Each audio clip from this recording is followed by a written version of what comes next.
If you tolerate abusive words, sexist actions and the violation of women's boundaries in your presence, you are letting misogynists and assaulters think their behavior is normal and acceptable.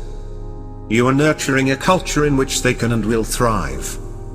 You can tolerate the culture that produced and encouraged men like that, or you can change it. You either improve environments in which the less powerful, most of them women, are demeaned, derided, harassed, assaulted, and attacked, or you allow the toxicity to spread and grow. Choose. Think about the women you work with, the women you talk to in meetings or on set. Have you seen someone put their hands where they shouldn't? Have you seen a woman who is clearly uncomfortable being loomed over or intimidated by a man who will not let up? Have you said nothing when a man talked about the bitch who wouldn't go out with him? Are you silent when someone talks about a woman's body parts as if they weren't attached to a human being? Have you tolerated situations in which women are talked down to, shouted down, patronized or relentlessly hit on? Have you done nothing when women who set clear boundaries and call out unacceptable behavior are accused of being unable to take a joke and ostracized? In those situations, do you say nothing? Have you heard about someone who has a reputation for behaving inappropriately and just shrugged your shoulders? When women talk about the exhausting and demeaning verbal and physical incursions they endure, do you believe them? Do you lecture them on what they should do differently? Or do you listen, show compassion, and call out the men who do these kinds of things? Do you know men who think they are not part of the problem who are definitely part of the problem? Do you let it go? Not all men have the same amounts of power, and sometimes it's powerful women who are complicit, or not. But if it does not jeopardize your mental health or physical safety to take action, do something. Say something.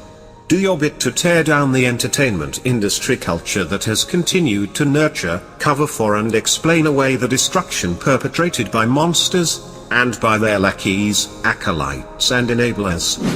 If they are open to the conversation, ask the women around you what they've experienced. What they tell you might surprise you, or it may not. Either way, you can't call yourself an ally of women, much less a feminist, unless you're willing to listen, educate yourself and take constructive action. Harvey set a tone in this industry, and there are 1,000 men who have been taught it's okay to follow in his footsteps, but you know who is also complicit? Every man who sees it and laughs, or shrugs it off, or says, you know he's kidding, right? The best way for men to help is to use their privilege to support women. Take action against the abuser. Don't cover it up. Don't make excuses. Don't say stuff like, but what about his career?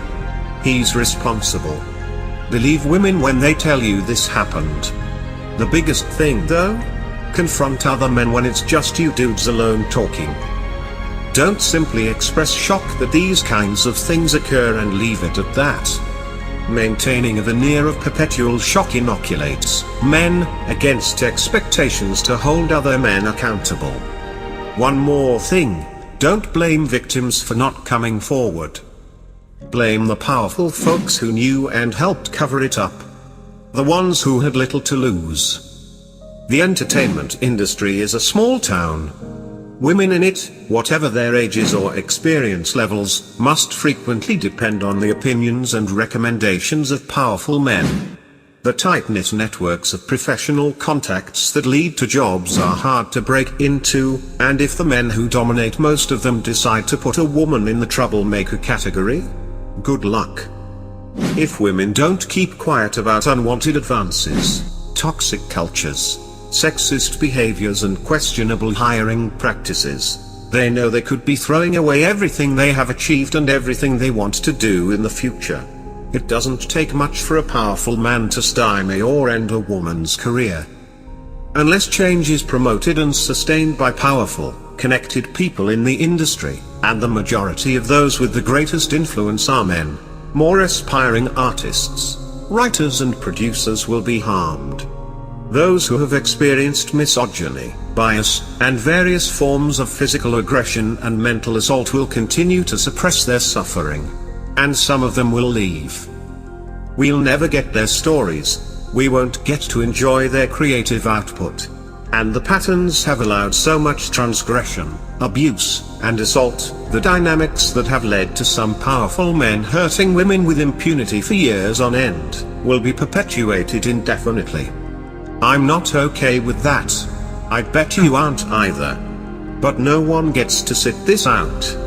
Unless everyone pulls together, and unless men commit to decisively altering the ways of Hollywood, the toxic a-holes will win. Thank you for your attention. Tell us your thoughts. We are anonymous.